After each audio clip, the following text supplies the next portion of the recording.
Hey, this is a safe space, so I want to ask you a question. Are you gay and are you also disabled? I know it's like almost like having to come out of the closet twice. You have two things working against you, and that's how you feel. That's how I felt for many years, ever since getting diagnosed with multiple sclerosis back in 2012. I was like, damn, I just came out to like my parents and family like just like 3 years ago. I feel like I'm still kind of fresh with all that, and now I've got this disease hoist upon me that's disabling my body, and I've got to learn to come to terms with that, as well as learn how to tell other people and be not be ashamed to say it, and just be like, hey, you know what, this is life, this is who I am. I had to do that with being gay. This is who I am. But this disease, one, I don't know how that's going to affect me in the workplace. Two, I don't know how it's going to affect my regular everyday life, what I can and can't do. Three, people already have these stigmas about my gayness. And now to throw a disease on top of it, they're going to either think I'm contagious, they're going to be like, oh, poor him, like a whole plethora of things. It sucks. I get it. But you know what, though? I have finally learned through all these years of dealing with what it does to my body and this last major relapse I had in October of 2022 to just stop caring anymore. The only person that this disease is affecting is you. The only person who needs to be concerned about my gayness is me.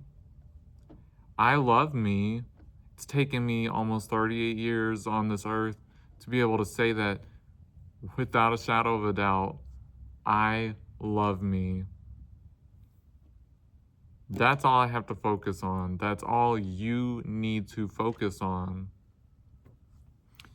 When you love yourself and you don't care what the other people think about you, you're pretty unstoppable. And I know that's a scary, scary thing to think like, oh my God, can I do that? Can I be that person? Yes, you can. Yes, you will. And yes, you deserve it. You deserve that self-love. You deserve the same love that you were probably searching to find someone else to give it and hopefully receive it in. Give it to yourself. You deserve that. Life is so beautiful when you step out onto the other side like that. Throughout the years, it has taken me a very long time to truly come to terms and be comfortable and feel safe saying I'm gay. I have worked my professional life in quite a few spaces that were definitely not LGBT friendly, that definitely put me around coworkers who were so ugly towards gay people, who were so hateful. And then at my last office job that I had that I got back in 2018, I was surrounded by right-wing conservative, anti-LGBT, older white people. That was fun. And it was at that job that I decided here and now, I'm gay, I'm out, and I'm not going to hide myself from y'all anymore because I'm sick of living like that. I'm sick of living tucked away in a shell. I'm just sick of it. If you don't like it, you don't have to talk to me. You don't have to look at me. We don't have to interact. I'm here to do my job and go home. I don't have to make friends with any of you. That's not my goal. I'm here to get my paycheck and go on about my life. My life does not exist in these four walls. My life exists out there. Man, did it feel good to finally start living like that. And man, was it scary to live like that. Man, it took me months of like having to hype myself up every single day before I got out of the car, tell myself, you're amazing, you're a bad fool, you got this, go in there, make them eat it, you deserve happiness. And finally, it clicked. And I was like, you know what? I do. And you know what? I'm that girl. And I deserve it. And that's ultimately then when I met this coworker. She was an older woman, probably like late 40s, early 50s. And me and her started having heart to hearts about my disease.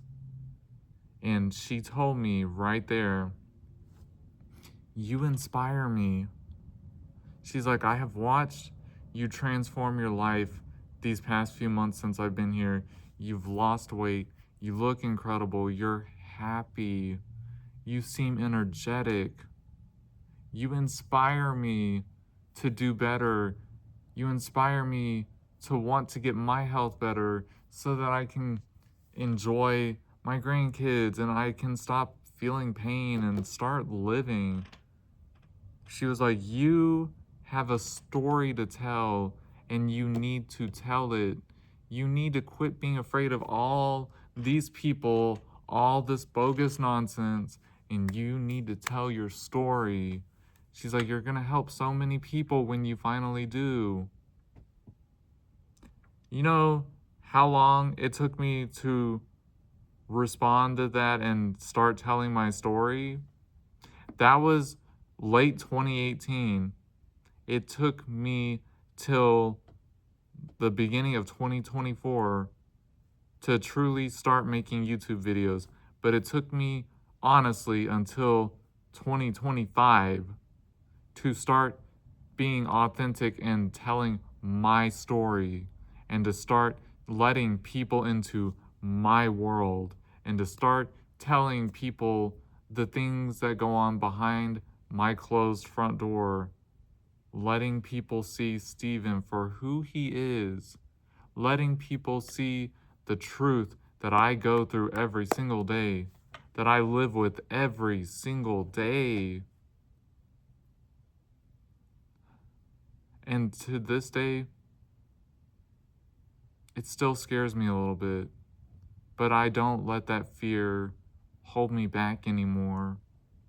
One of my dearest friends has a life motto that she lives by. She says, live in fierce, not in fear.